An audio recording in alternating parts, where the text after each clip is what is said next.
Bismillahirrahmanirrahim. Assalamualaikum warahmatullahi wabarakatuh. Perkenalkan, nama saya Irma Ramawati dengan NIM 11870100039. Oke, di sini saya akan membahas mengenai materi inventory control pada pertemuan kedua, ketiga, keempat, dan kelima. Untuk yang pertama, kita bahas dulu pada pertemuan kedua. Di sini saya sudah membuat mind map-nya, di mana pada pertemuan kedua itu kita membahas mengenai perencanaan, produksi, dan pengendalian persediaan, yang mana terdapat 6 bagian di dalamnya, yaitu pengertian, tujuan, tingkatan, aktivitas, strategi, dan elemen dari perencanaan, produksi, dan pengendalian persediaan. Oke, selanjutnya kita bahas dari mulai pengertiannya ya. Jadi apa itu perencanaan, produksi, dan pengendalian persediaan? Di mana di sini terdapat 3 kata kunci, yaitu merencanakan, mengendalikan, dan efektif dan efisien. Maksudnya apa? Jadi perencanaan, produksi, dan pengendalian persediaan itu adalah suatu aktivitas merencanakan serta mengendalikan material sehingga permintaan dapat dipenuhi dengan efektif dan efisien. Nah, untuk materialnya itu meliputi material yang masuk, mengalir, dan keluar dari sistem produksinya. Yang masuk itu contohnya seperti bahan baku, yang mengalir itu komponennya, dan yang keluar itu contohnya produk jadi. Oke, selanjutnya kita bahas tujuannya. Di sini saya ambil 3 tujuan utama dari perencanaan, produksi, dan pengendalian persediaan. Yang pertama itu dapat berproduksi secara efektif dan efisien. Jadi mengusahakan agar perusahaannya itu dapat berproduksi secara efektif dan efisien. Kemudian yang kedua, meramalkan permintaan. Dan yang ketiga, modal seoptimal mungkin. Maksudnya jadi mengusahakan agar perusahaan itu dapat menggunakan modal seoptimal mungkin dalam sistem produksinya. Oke, yang ketiga yaitu tingkatan. Tingkatan di sini terdapat 3 level. Yang pertama yaitu perencanaan jangka pendek, yang kedua menengah, dan yang ketiga jangka panjang. Untuk jangka pendek ini contohnya seperti peramalan, perencanaan produksi. Untuk jangka menengah ini contohnya perencanaan kebutuhan material dan perencanaan kebutuhan distribusi. Untuk yang jangka panjang itu contohnya perencanaan dan pengendalian input-output dan manajemen proyek. Oke, selanjutnya untuk aktivitas. Di sini ada 3 kata kunci utama, yaitu peramalan, penjadwalan, dan perencanaan. Untuk peramalan maksudnya peramalan kuantitas permintaannya. Untuk yang penjadwalan, jadi di sini membuat jadwal induk produksi atau JIP yang di dalamnya itu menjawab mengenai apa dan berapa unit yang harus diproduksi, serta penjadwalan pada mesin dan fasilitas produksinya. Selanjutnya itu perencanaan, yaitu perencanaan persediaan, perencanaan kapasitas, tenaga kerja, dan lain-lain. Oke, untuk strategi di sini terdapat 2 strategi. Yang pertama itu produk positioning strategi, dan yang kedua proses positioning strategi.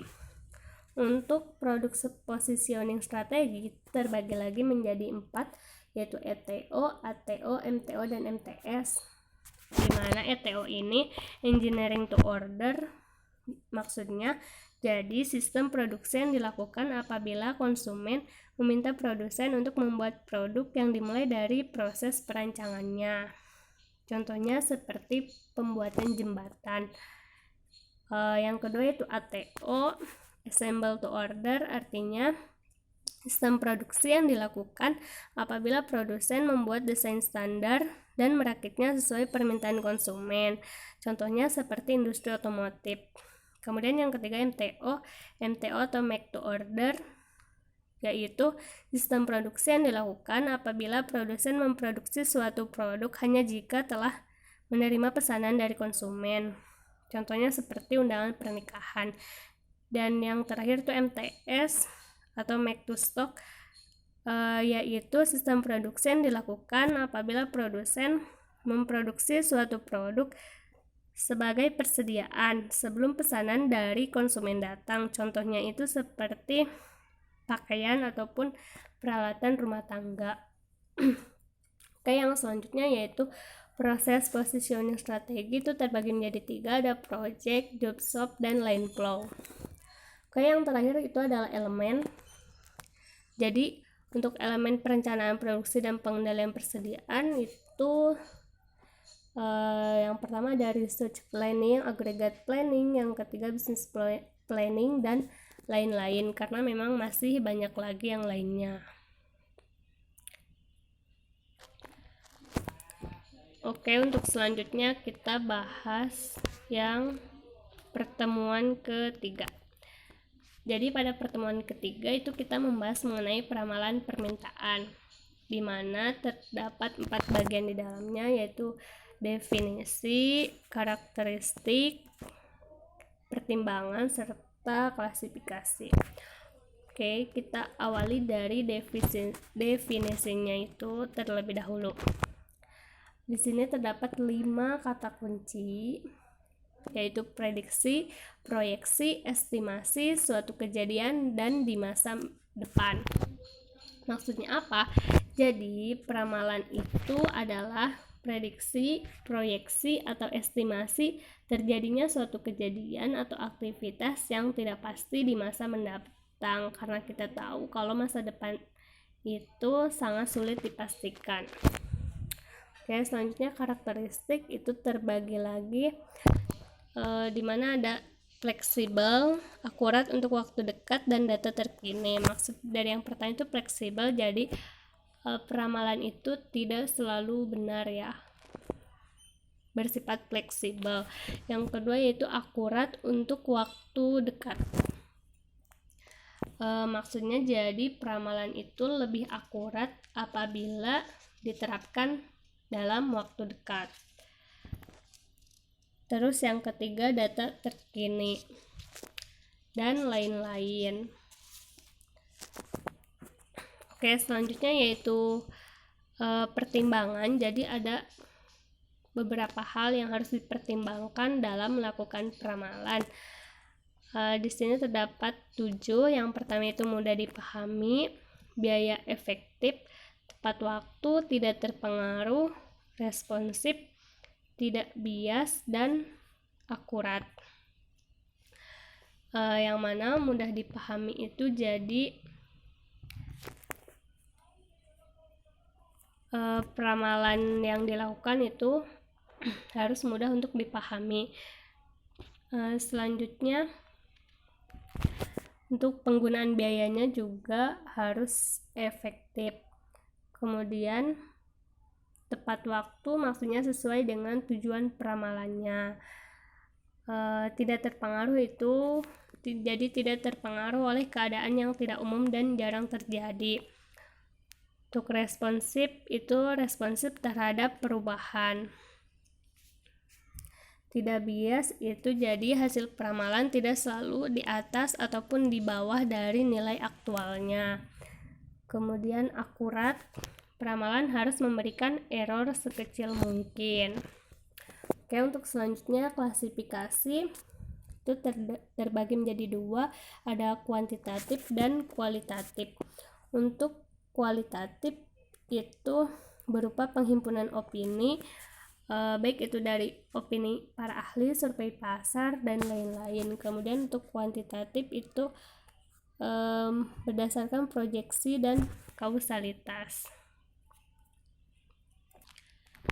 Oke, selanjutnya kita bahas mengenai pertemuan 4, yaitu masih sama mengenai peramalan permintaan. Di sini terdapat 5 bagian.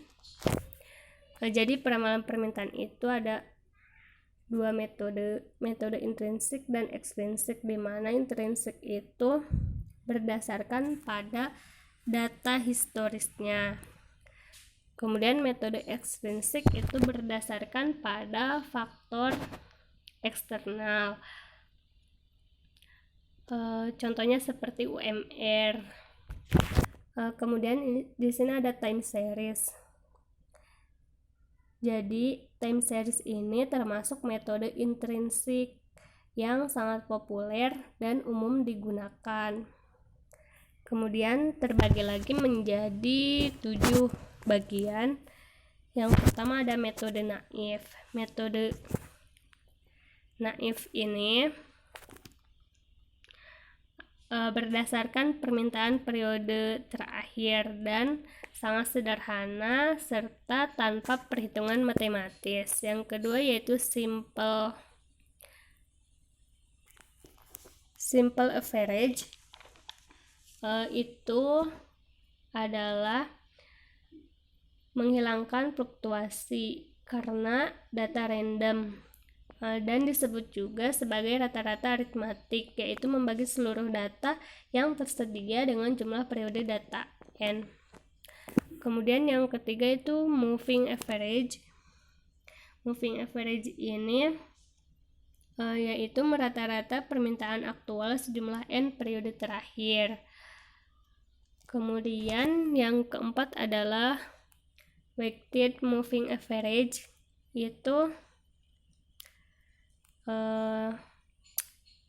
moving average memberikan bobot yang sama pada setiap n periode, tapi pada metode weighted moving average ini setiap data diberi bobot yang berbeda. Kemudian data terbaru itu memiliki bobot yang lebih besar. Selanjutnya exponential smoothing pada umumnya itu digunakan pada peramalan penjualan produk secara individu dan membutuhkan penyimpanan data yang lebih kecil. Selanjutnya exponential smoothing dengan tren, dan kemudian exponential smoothing dengan musim. Selanjutnya yaitu ada perhitungan error peramalan.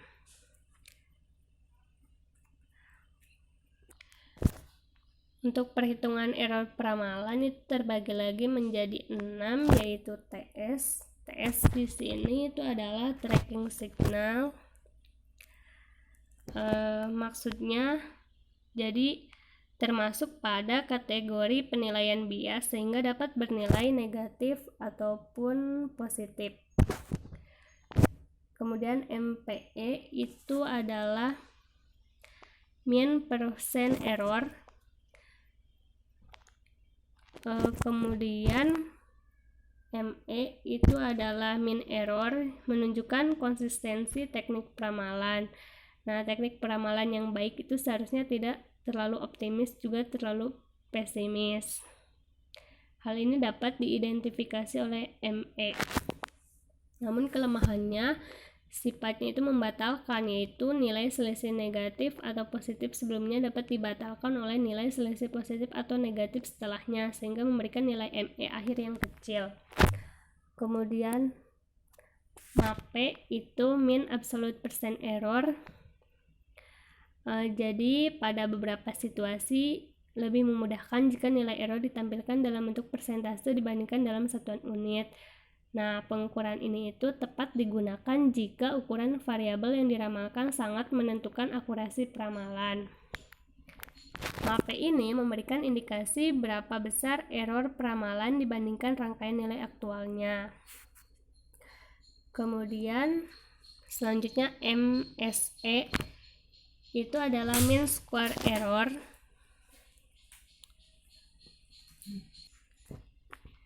Perhitungan error ini memberikan penalti pada selisih yang besar dibandingkan selisih yang kecil melalui perhitungan kuadrat. Selanjutnya yaitu MAD.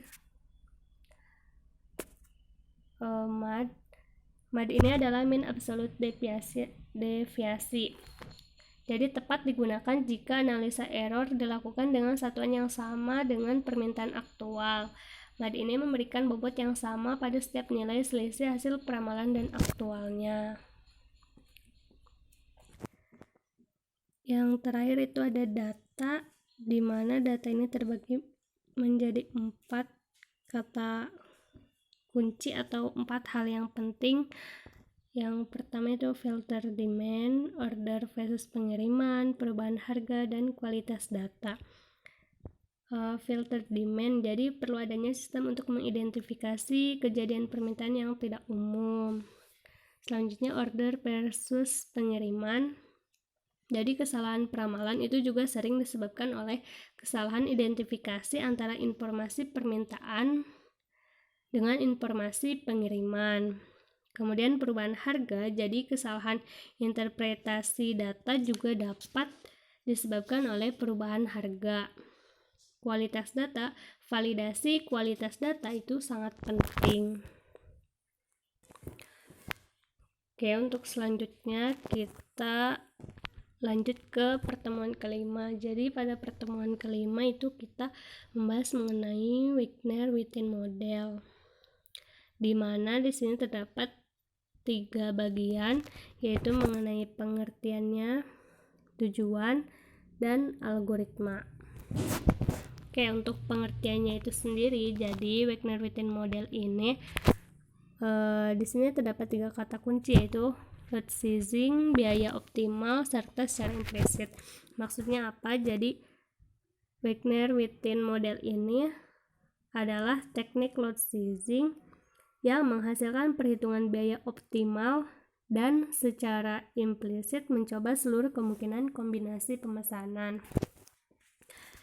Kemudian teknik ini juga menggunakan prosedur optimasi yang didasari model pemrograman dinamis.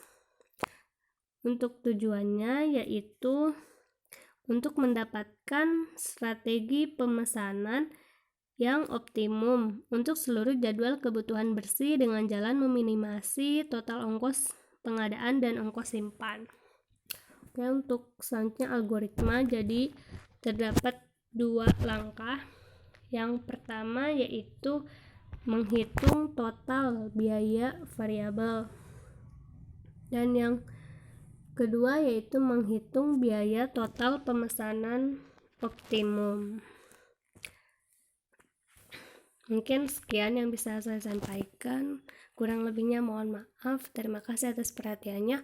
Wassalamualaikum warahmatullahi wabarakatuh.